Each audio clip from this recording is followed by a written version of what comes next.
a collaboration between Kawasaki and Bermuda. They came together in 2020, and they brought it to the show, and everybody thought that was going to be, and it was a concept bike. Well, 2 years later, they produced the bike, and they came into the United States as kits, so they're not homologated, and that helped keep the cost down on them. It's hand-built, assembled here in the United States. All the aluminum is cut from one piece of billet, so there's no welds in any of the aluminum pieces. The CNC swing arms are skeletonized. It's a Kawasaki H2 motor with an upgraded supercharger and blow-off valve. Everything else is carbon fiber or titanium. And it's a very special motorcycle. I was blown away by it. I bought it as an investment. I started riding it. It took me a little while to understand it. The more I understood it, the better it got. Now, 6,000 miles later, I can't put it down.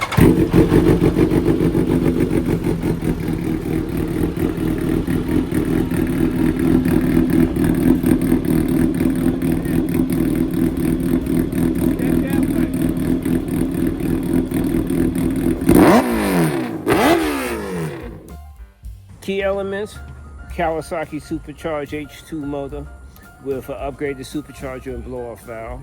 It's 440 pounds wet, and it's 293 horsepower. It's a steering by linkage system, so it steers from the center of the hub. There are no telescopic forks.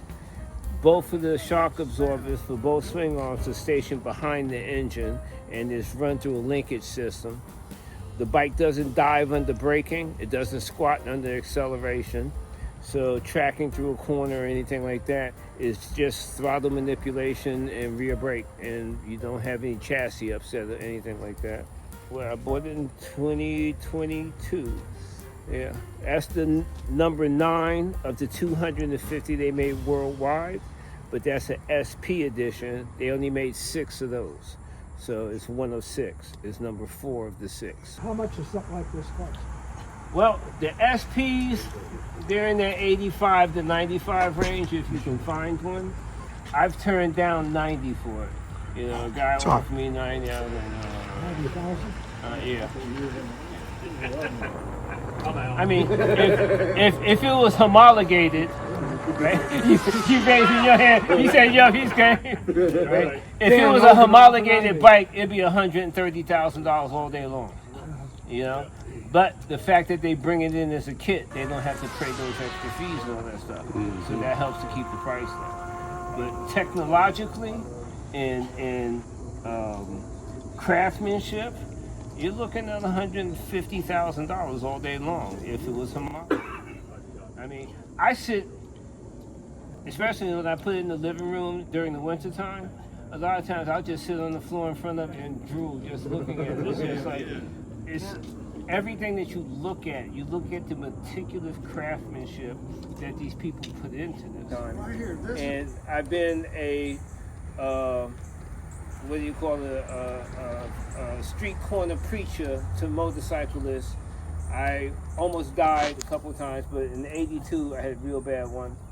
And I promised God that I would make a difference if he let me live through it. So I go to a lot of riding events with sport bike guys and stuff like that. And these young people don't know who I am. All right. Back in the day, the Rough Riders, stunting, all that came from me. I was probably the first to start stunting on big bikes back in 1973. Because I came off of motocross and flat track. I was bored. My brother was in motorcycle clubs, and I was like, come on, do something, you know. So after watching some Evel Knievel films from back in the day, I said, oh, I can stand up on the seat, do some things, and it caught on. So, but I go and, you know, to talk to the youngsters. You know, and that's one of the things that when you guys were talking inside, I was like, yo, you guys got the opportunity, because old motorcycle riders, that's a special thing.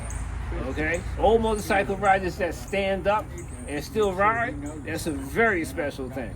You know? and sharing that knowledge and stuff to these youngsters, you know, that's what I try to do.